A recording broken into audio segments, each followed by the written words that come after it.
Welcome दोस्तों, मैं अमित चौधरी आज एक ऐसी मूवी आपके सामने लेकर आया हूं जो हमारे आज की स्थिति से मिलती जुलती आज के सिचुएशन यानी कि एक महामारी के फैलाव के बारे में ये मूवी है। लेकिन ये मूवी 2011 में ही बनी और इसके थ्रू हम लोग 66 वर्ड्स याद करेंगे। आप देखेंगे कि वोकैबुलरी को इम्प्रूव करने का ये स्टोरी और मूवी बहुत इंटरेस्टिंग तरीका हो सकता है। तो आप लोग ज़्यादा से ज़्यादा कमेंट करें और हमें लाइक करें और शेयर करें और हमें बताएं कि आपको ये चीज़ें पसंद आ रही हैं।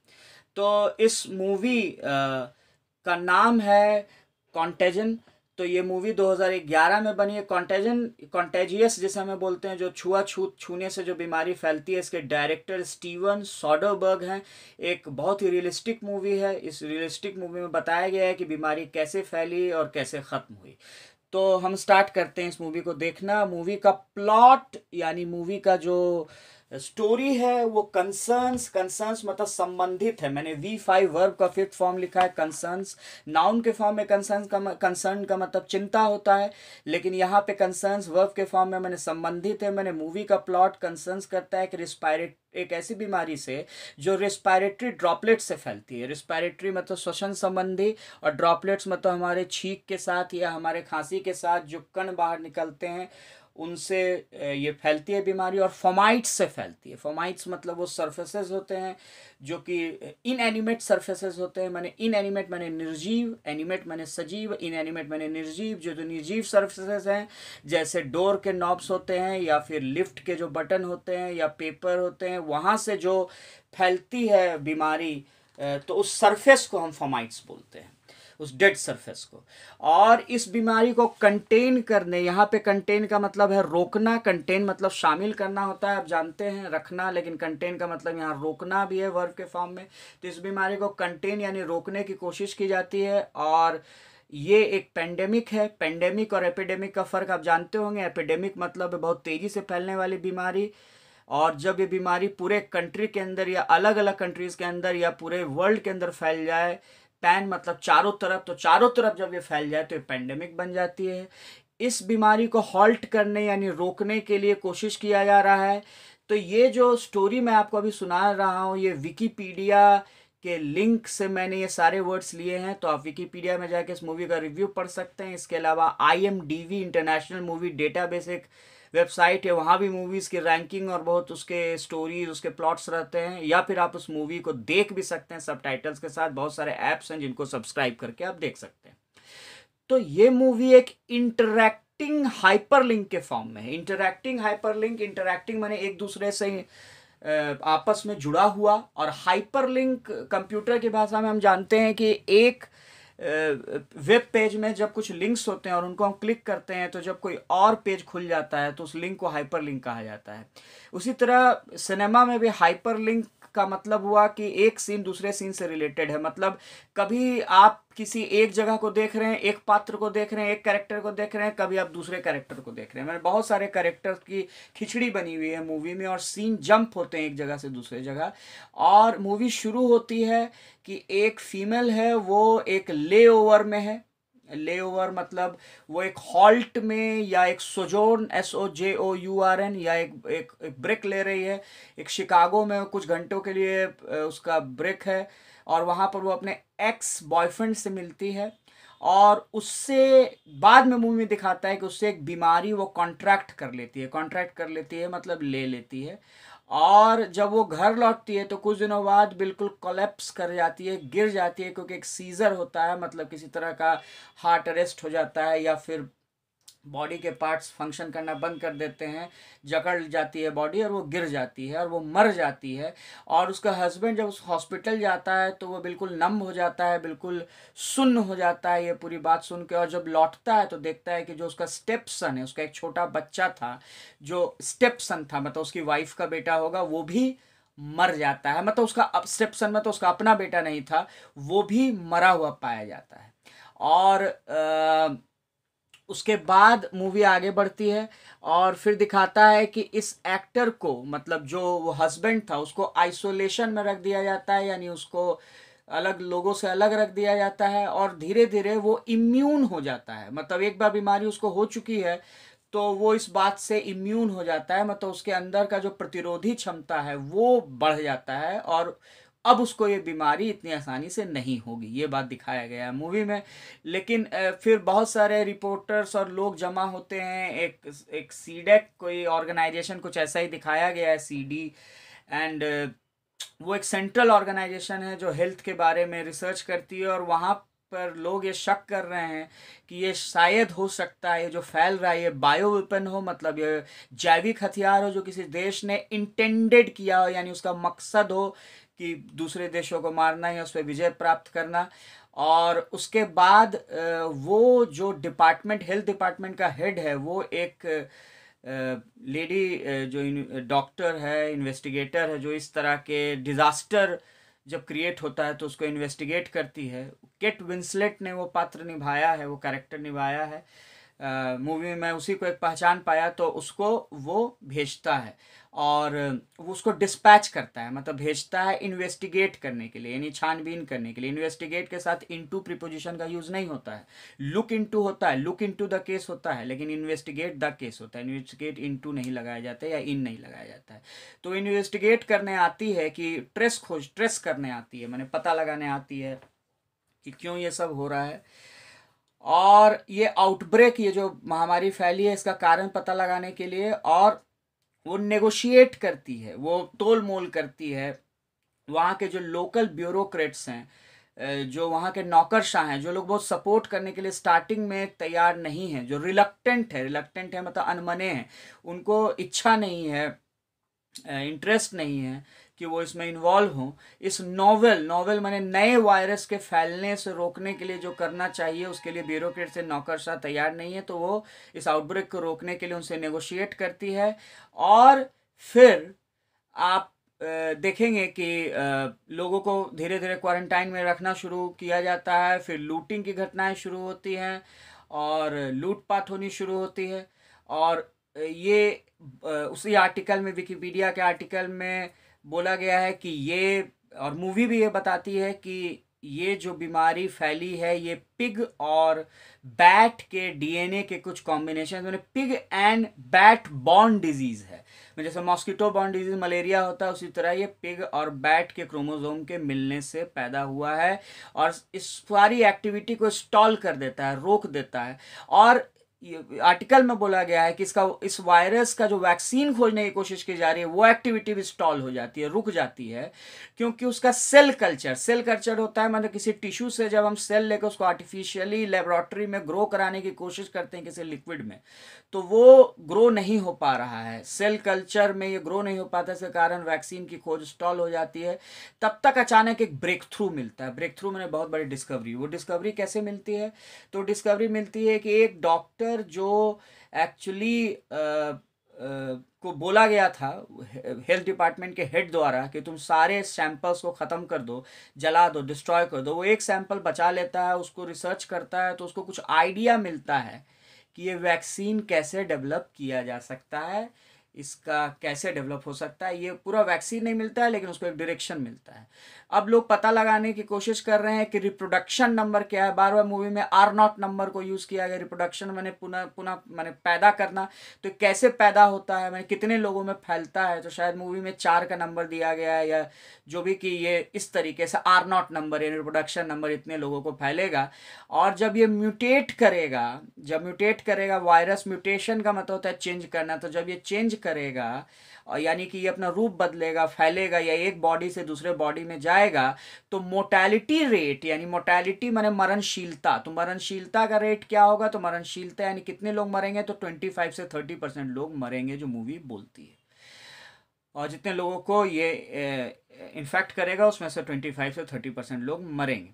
अब आता है, अच्छा इस बीच में एक चीज़ और होती है, वो सुन लें कि जो केट विंसलेट जाती है वो फिर बाद में मर जाती है। और एक बहुत ही टचिंग सीन है मूवी में कि एक हॉस्पिटल में वो पड़ी है, उसको बीमारी हो जाती है, और एक और उसी हॉस्पिटल में एक पेशेंट पड़ा हुआ है जो बिल्कुल ठंड से कांप रहा है, और वो बोलता है कि उसे और ब्लैंकेट की ज़रूरत है, लेकिन नर्स उसको ब्लैंकेट नहीं दे पाती है। बोलती है कि हम तो अभी अपील किए हैं, लोग डोनेट करेंगे उसके बाद आपको मिल पाएगा। तो केट विंसलेट अपना एक ब्लैंकेट निकाल कर नीचे गिरा देती है और फिर शायद वो ठंड से मर जाती है। तो वो एक फाइटर थी जो इस चीज़ को रोकने के लिए काम कर रही थी। अब एक कॉन्स्पिरेसी थ्योरिस्ट आता है।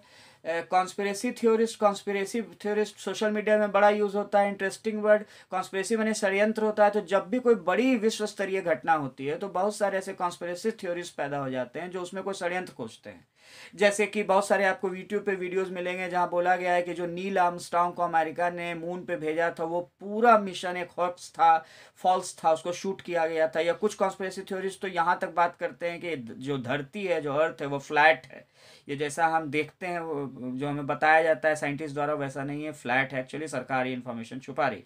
तो ये कॉन्स्पिरेसी थ्योरिस्ट के अपना कुछ इंटेंशन होता है, अपना एक पूरा मूवमेंट होता है। तो इस मूवी में कॉन्स्पिरेसी थ्योरिस्ट को दिखाया गया है जो सोशल मीडिया पे, जिसके बहुत मिलियंस फॉलोअर हैं, और वो एक गलत दवाई, एक होम्योपैथिक दवाई को फॉर्सिंथिया नाम बोला गया है, उसको ये प्रोजेक्ट करने की कोशिश करता है, दर्शाने की कोशिश करता है कि वो इस बीमारी का इलाज है।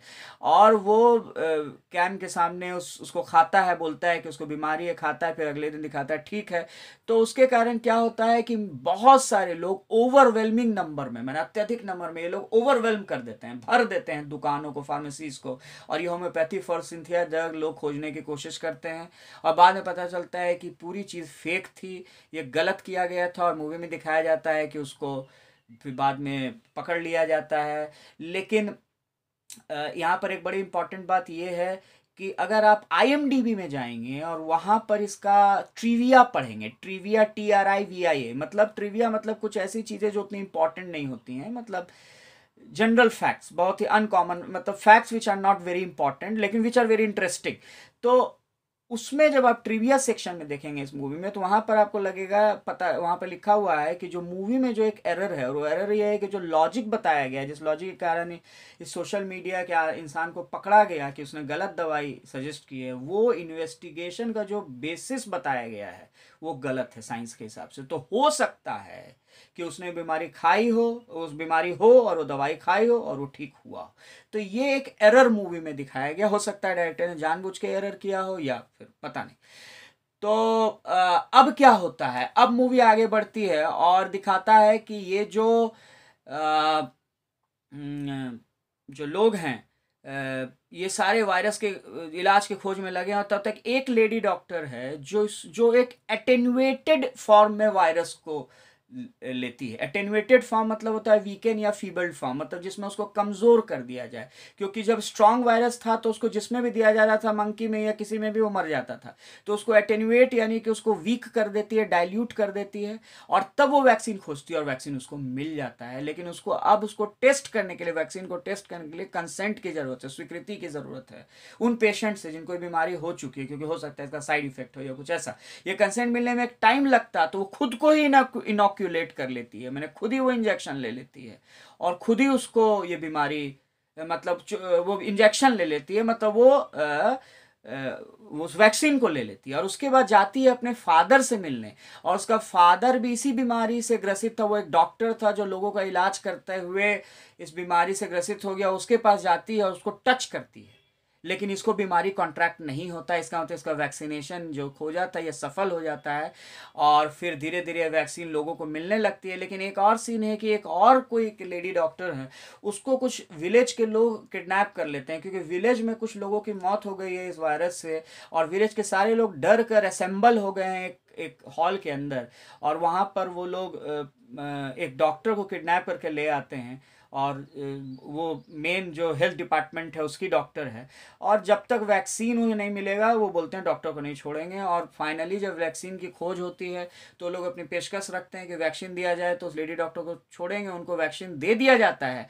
लेकिन वो वैक्सीन प्लासेबोस के फॉर्म में थी, मतलब वो नकली वैक्सीन थी। प्लासेबोस मतलब कि एक झूठी दवाई, किसी को चीनी की गोली दे दो और बोलो कि इसको खा लो ये ठीक हो जाए दवाई, तो वैसी नकली दवाई थी। और लेकिन बहुत इंटरेस्टिंग बात है कि वो किडनैपर्स उस लेडी डॉक्टर को छोड़ देते हैं प्लासेबो को मिलने के बाद, क्योंकि उनको तो पता नहीं था, वो छोड़ देते हैं। ये लेडी डॉक्टर को जब पता चलता है कि वो एक्चुअली नकली दवाई उन्हें गई है, तो अपना फ़र्ज निभाती है और वापस उस किडनैपर के पास दौड़ पड़ती है बताने को कि वो गलत दवाई था। क्योंकि अगर वो पूरे गांव के लोग उस दवाई को गलत समझ लेते और वो लोग बाहर निकल जाते तो पता नहीं क्या होता। तो अब मूवी यहाँ पर मूवी तो ये वैक्सीन की खोज के साथ वैक्सीन को देने का तरीका भी बड़ा इंटरेस्टिंग खोजा गया है कि लोगों को बर्थ डेट के हिसाब से लॉटरी निकाला जाता है और लोगों को बुलाया जाता है और वहाँ वैक्सीन दिया जाता है, नेज़ल स्प्रे के फॉर्म में नाक में दिया जाता है और ये धीरे धीरे फिर दुनिया ठीक होती है। लेकिन इस मूवी के फ्लैशबैक में यानी कि बैकग्राउंड में फिर जाता है, माने एकदम शुरू में जाता है कि वायरस पैदा कैसे, फ्लैशबैक माने उसके हिस्टोरिकल, इसके बैकग्राउंड को दिखाता है, हिस्टोरिकल सिग्निफिकेंस को दिखाता है कि एक्चुअली ये सारी चीज़ शुरू हुई थी जब चमगादड़ों यानी बैट्स के हैबिटेट को, यानी जंगलों में जब पेड़ों को तोड़ा गया, काटा गया, तो उनके जो हैबिटेट्स थे यानी उनके जो निवास स्थल थे वो टूट गए और ये बैट बिल्कुल इधर उधर भटकने लगे। और एक बैट एक बनाना को कंज्यूम करता है, केला लेता है और उसको जब खाता है तो आधा केला वो एक स्लॉटर हाउस में जाता है जहाँ पिग्स को रखा जाता है,